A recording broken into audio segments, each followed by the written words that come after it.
Hello friends, Turtle here. Today I'm going to tell you guys why I am so hyped for Ashes of Creation by Intrepid Studios and why I'm convinced it will be the MMO to make MMOs great again. And I know people say that all the time.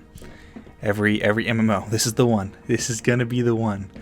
But Steven Sharif, the CEO of Intrepid Studios, actually is creating this game specifically for the purpose of bringing MMOs back. He's a gamer first, and this is his first game he's ever created. He literally got into the industry just to make this game, to make his pride and joy, his love, his favorite genre of MMORPGs great again. And following him for 3 years, I am convinced that he can do it. I am convinced that this could definitely be the one.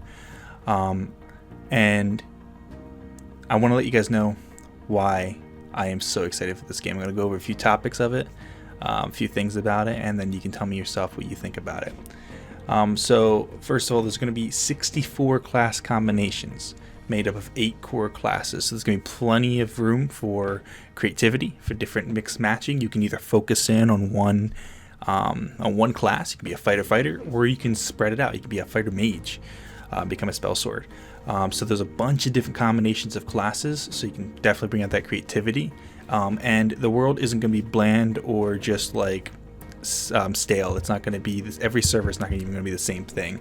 Every server is going to be different, and the reason that is because of their node system. So when you first step foot into the world, there is going to be no civilizations. Everything's going to be barren, and depending on where people are doing more of their activities, whether it's in the beginning, there's not even going to be quests. There's literally just going to be random life and different life skills you can do and things like that. And the more things you do in one area, that area actually gets experience from the players that are in that area doing activities. And then it evolves into the first stage, and then it's like a little tiny trade area with some tents and little things set up, and then there's some NPCs that now have quests that you can complete to get more XP for that area. So the more traffic an area has, the more likely it is to level up first, because there can only be a limited amount of nodes at a time in the server. So like I said, every server is actually going to be completely different. So if they do this right, which I am convinced that they are doing everything correctly. If they do this right, that alone is going to be really exciting. And these node systems turn from these little villages to towns to cities to metropolises, and everything in town is owned or run by players in some way. You can hire a mayor, you can be the owner of the local blacksmithy or inn, or even rent out houses to other players. The next thing I wanted to talk about was the trade system. So each of the towns do need to get their resources in order to build up and expand.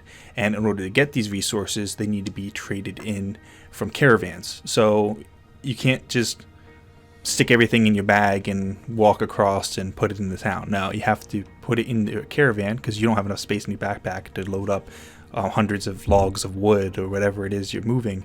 You need to put it into a caravan, and you need to protect that caravan because other players can invade it and steal the resources for themselves.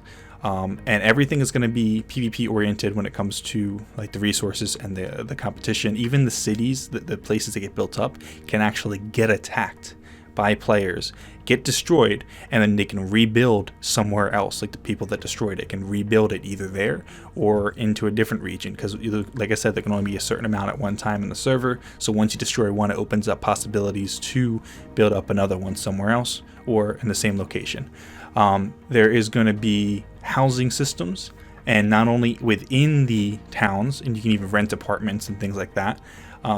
Or you can sell real estate and all that, or you can buy a deed, go out into the land that is within the same region of the town. This is what I want to do, and build a farm, or maybe like an inn that people go to, or you have all these different options of things you can build, and it's yours. You own the land, and you can either build way out in the mountains and mine ore and then transport that ore to the city, or you can go into the woods and focus on logging, or like I said, you can just have an inn that people stop by, and maybe everyone knows you by your inn.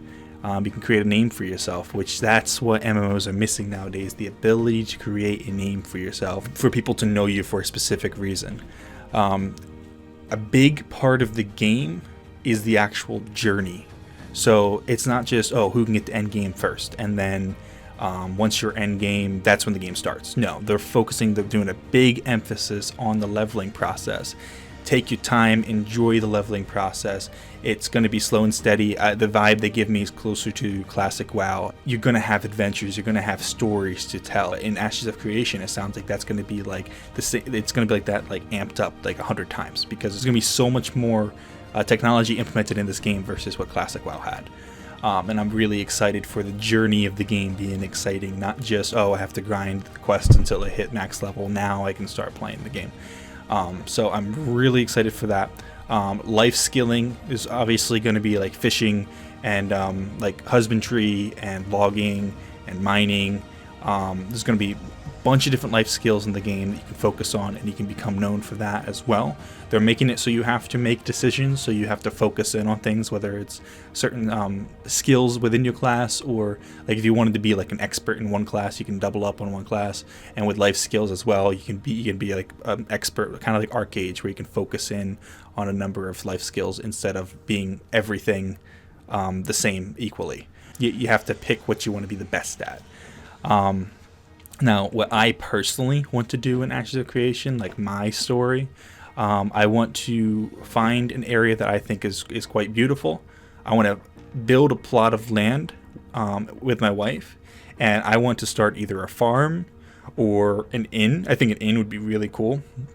Or maybe it'll be like a logging thing or a mining thing. I want to have some kind of land outside of the main town, and I want to focus on trading.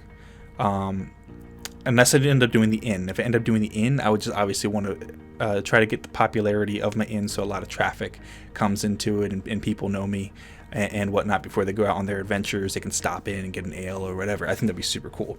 But if I can't do the inn for whatever reason, I wanted to do something like a farm or a mine area or whatever, and focus on trading. And whether it's I'm defending the trade cart myself with my people, my guild or whatever, or if I'm hiring mercenaries to defend it to get my resources to where it needs to go, I really want to focus on trading over the other subjects of the game, like the PvP or the PvE and whatnot. Obviously, I want to try everything, but I've always loved trading in games like this, and in EVE and Lineage and all that. I've always loved to just focus on crafting and trading.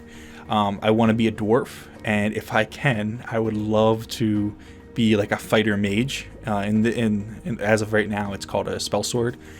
If I can focus on like CC magics with like earth and whatnot with the magic side of things, and with the fighter side of things, I want a two-handed hammer, 100%. I want a big hammer to smash things with, only if it feels good though.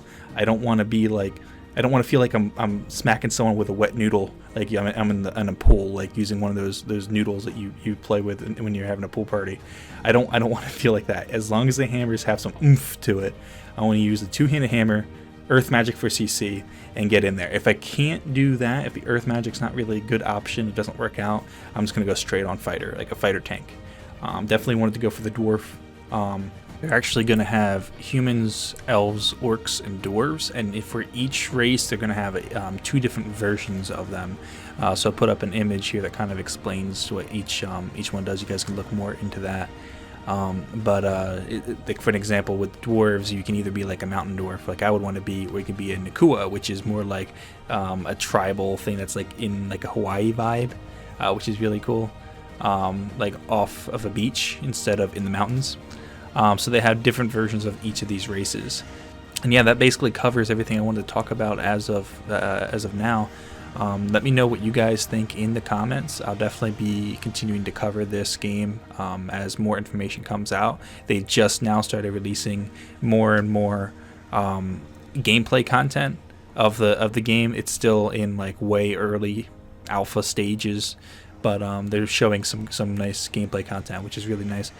So I will continue to cover this game. If you guys want to know more about it, definitely subscribe. Let me know what you guys think, and I'll catch you guys in the next one. I'll see you later, friends.